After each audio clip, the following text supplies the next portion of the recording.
Welcome back, class, for the second week of online learning.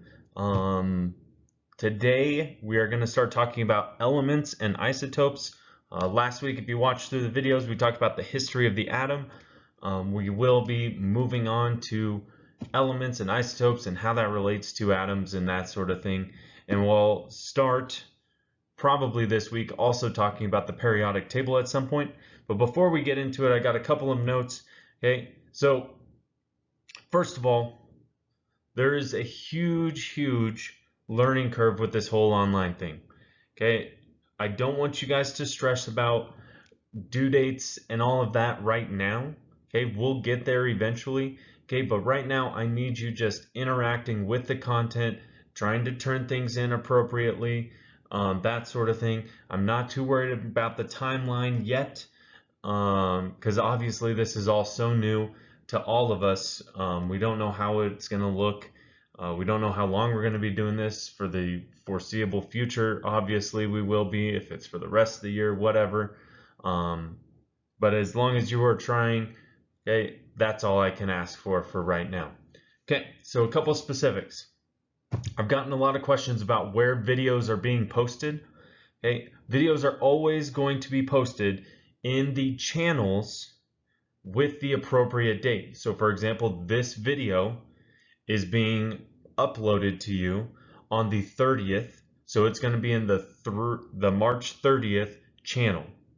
Okay, it'll always be posted there. Okay, so you should always, the very first thing you do every time content comes out is go to the new channel, watch the video.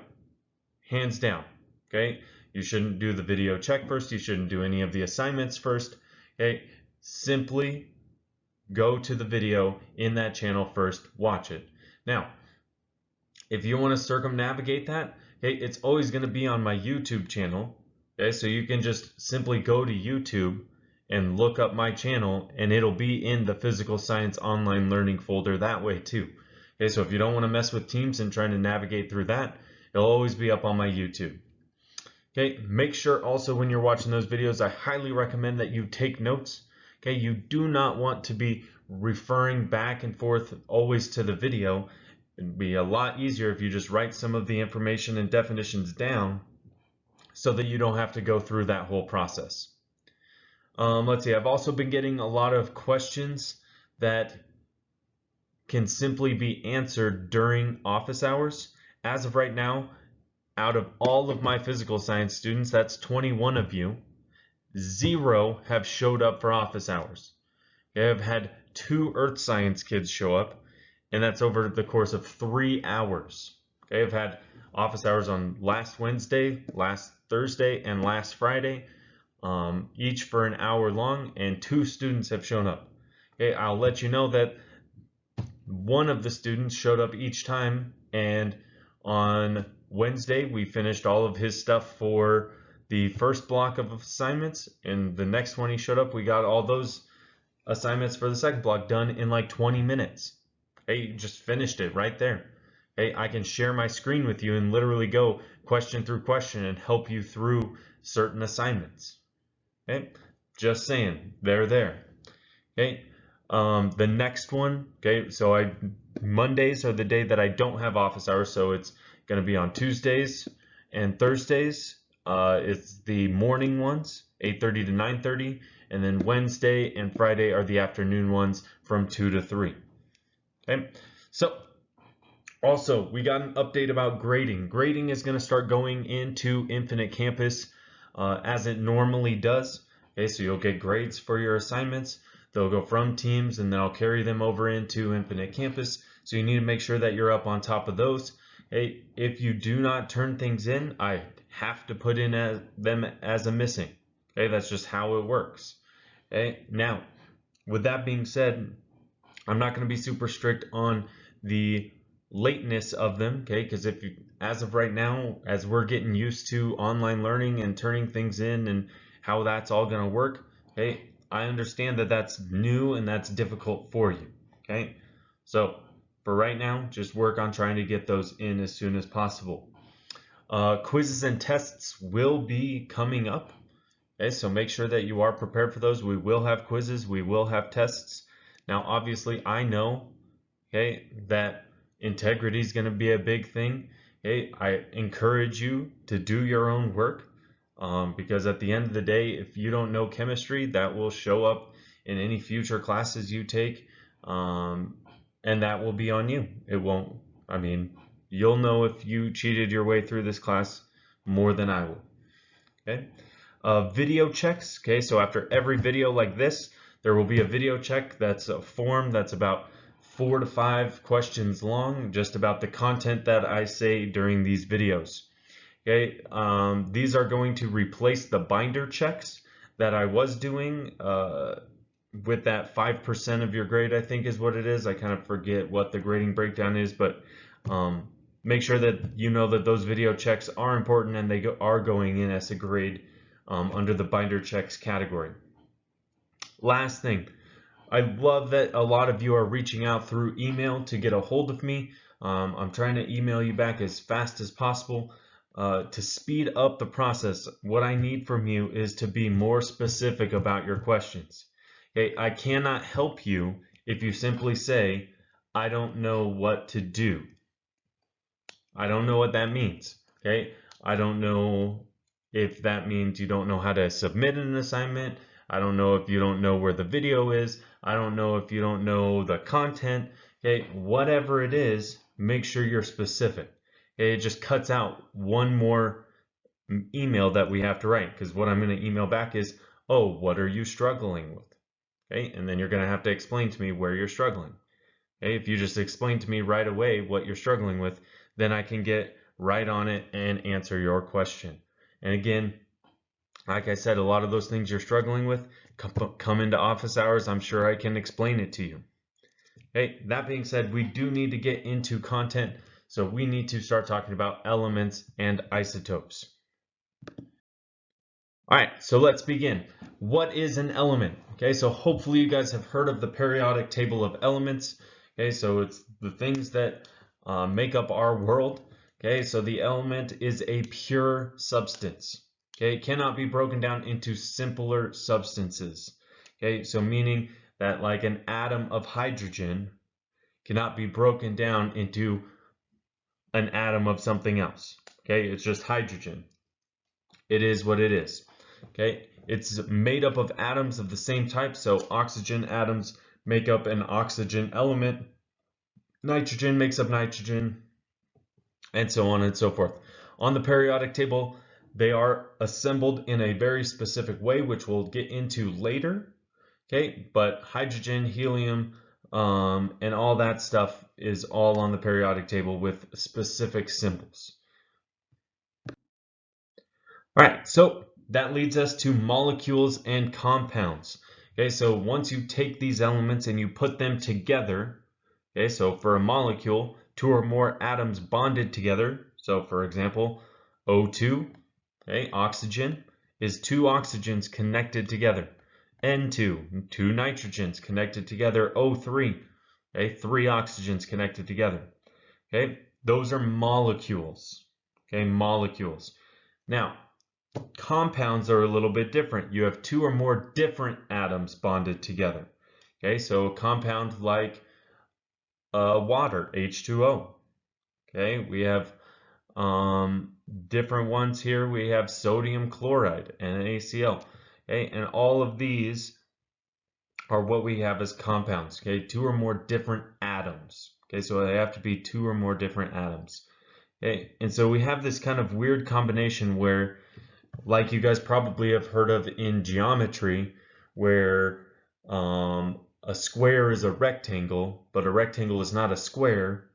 Okay, we have the same kind of case here. All compounds are molecules, but not all molecules are compounds. So for example, this molecule of O2 is not a compound because it doesn't have different atoms.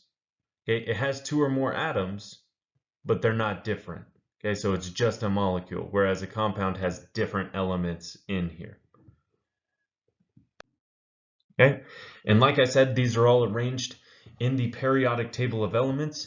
We will be using for this class, because I can't distribute you a paper copy, obviously, The best one that I have found is ptable.com. It is literally just an interactive periodic table that tells you all the information that you need. So whenever we have to use periodic tables, I would highly recommend using that website. So let's break it down just a little bit. You get this square with a number at the top. The number at the top is called the atomic number. Okay, this is the number of protons and electrons in the atom. Okay, so an atom of oxygen has 8 protons and 8 electrons. Okay, all the time. Okay, 8 and 8. Okay. The symbol is below that. O is the atomic symbol for oxygen. Okay. Now, sometimes your periodic table will also name the element underneath it. Sometimes it does not. Okay. It kind of depends on which periodic table you have, but in this case, the element name is oxygen, and then the last one is the atomic mass. And so really what this is the mass of this atom. Okay, so for the most part, what you do is you find the mass of its nucleus. Because if you imagine the electrons are moving around the nucleus so fast that they have very, very tiny mass, and it's actually hard to calculate even what their mass is, although we'll talk about what number we use for that later down the line. But either way, the atomic mass is typically referring to the atomic mass of the nucleus. Okay, now I have a little equation I need you to write down here. The neutron number, the number of neutrons in this atom, is always equal to the atomic mass minus the atomic number. So if you imagine, if we round this atomic mass up to 16, okay, 16 minus 8. Okay, let me write this here. So we're going to say that that's pretty much 16. Oh my gosh, I cannot write without my pen. I need to go get it from the school. Okay, but anyway, so the atomic mass being 16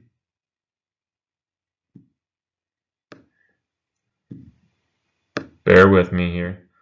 Okay, minus the atomic number, which is the number of protons, is 8. Okay, that's going to tell you how many neutrons you have.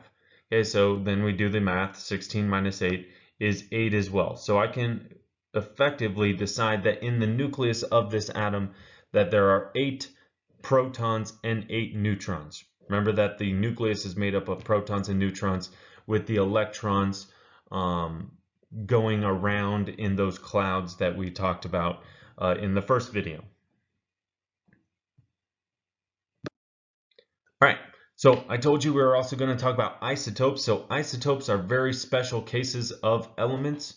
Okay, the definition of isotopes: 2 or more forms of the same element that contain equal number of protons but different numbers of neutrons. So on the last slide where I talked about the neutrons being 8 and the protons being 8, okay, the number of protons always determines what your element is.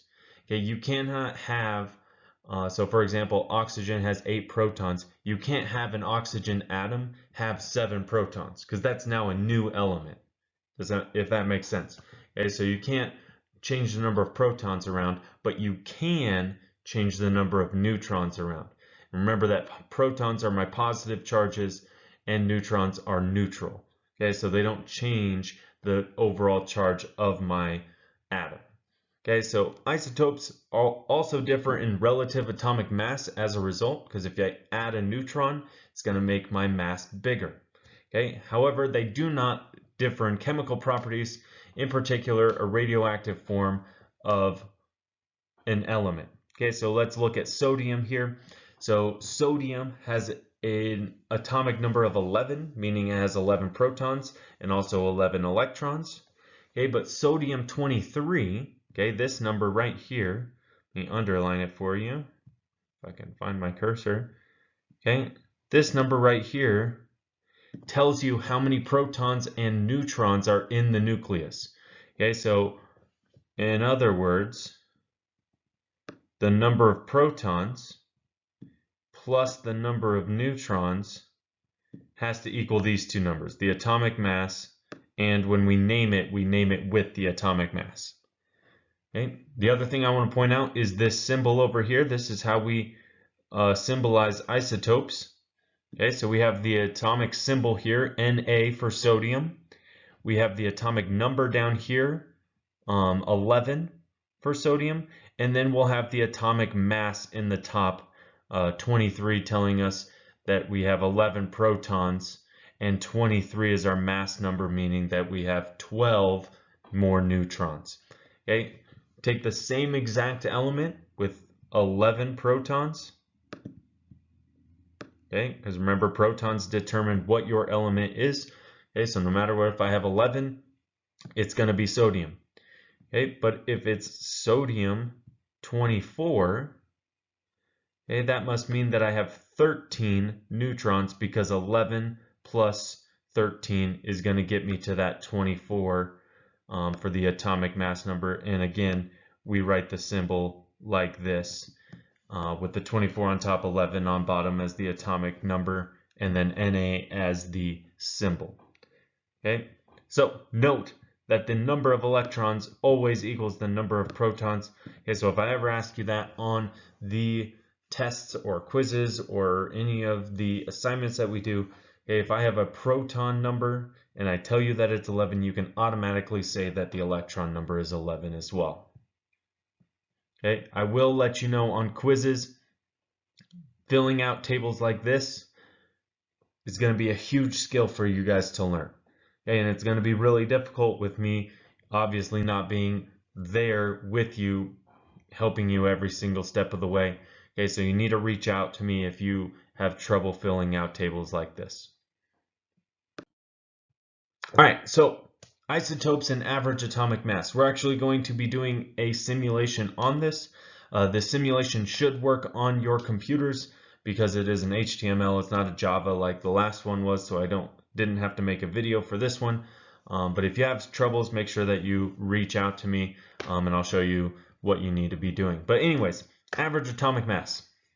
The average mass based on abundance in nature. Okay, so you basically take all the isotopes of the same element together and you average their mass. Okay, so the mass number again is always the protons plus the neutrons for a specific element or isotope. In order to find out what an isotope is most common in nature, you look at the atomic mass that's on the periodic table, that's what I mean by PT, and see which isotope is closest to that average number. So for example, okay, if you look on the periodic table, okay, carbon has an atomic mass of 12.001, meaning that carbon 12 is the most abundant form of carbon that we find in nature. Okay, so think of it like this.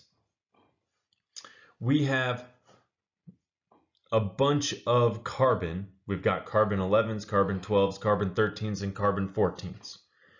Okay, well, in order to figure out what the average atomic mass is, we add all of the atoms we have up. Well, if there's 1,000 carbon 12s and maybe like 50 carbon 14s and 25 carbon 13s and 5 carbon 11s, okay, well, when you average all those out, you're going to have 1,000 12s that are going to dominate the average. Okay, so you're going to have a bunch of 12s, and so when your atomic mass is really close to 12, that tells you that that is the most abundant form of that element. Okay, so, and that goes for all the elements, not just carbon. Okay, if you look on the periodic table, whatever the atomic mass is, that's the most commonly found isotope in nature. All right, and that is literally all I have for you this time. I'm hoping to keep it kind of light for this time while some people catch up from last week. We will be talking about new things. Again, content comes out every Monday and every Thursday. Stuff is due on Sundays and Wednesdays. And as always, feel free to reach out whenever you need anything. Thanks for watching.